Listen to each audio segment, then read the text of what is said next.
কেন আমার নবীকে আমার জান থেকে বেশি ভালোবাসবো না?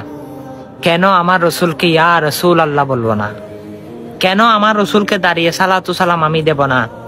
হাসরের ময়দানে যখন আপনি হিসাবের জন্য উলঙ্গ অবস্থায় দাঁড়িয়ে থাকবেন, তখন দুনিয়াতে সাপোর্ট করা নেতা আপনার পাশে দাঁড়াবে না।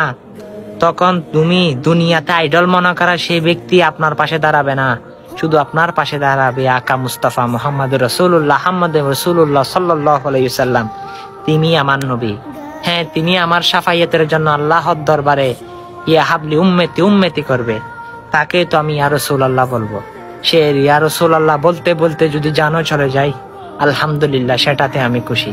হ্যাঁ, চলুন না ভাই, আমার রসুলের ভালোবাসেন, আমার রসুলের হাদিস বাণী এগুলো মানুষের কাছে পৌঁছে দিন। সেই রসুলের সুন্নত অনুযায়ী চলার চেষ্টা করুন। হাসরের ময়দানে সেই রসুল আপনাকে দেখবেন, তিনি হাত ধরে আপনাকে জান্নাতের মধ্যে টেনে টেনে নিয়ে যাচ্ছে। আল্লাহু আকবার। সেটা আমার রসুল।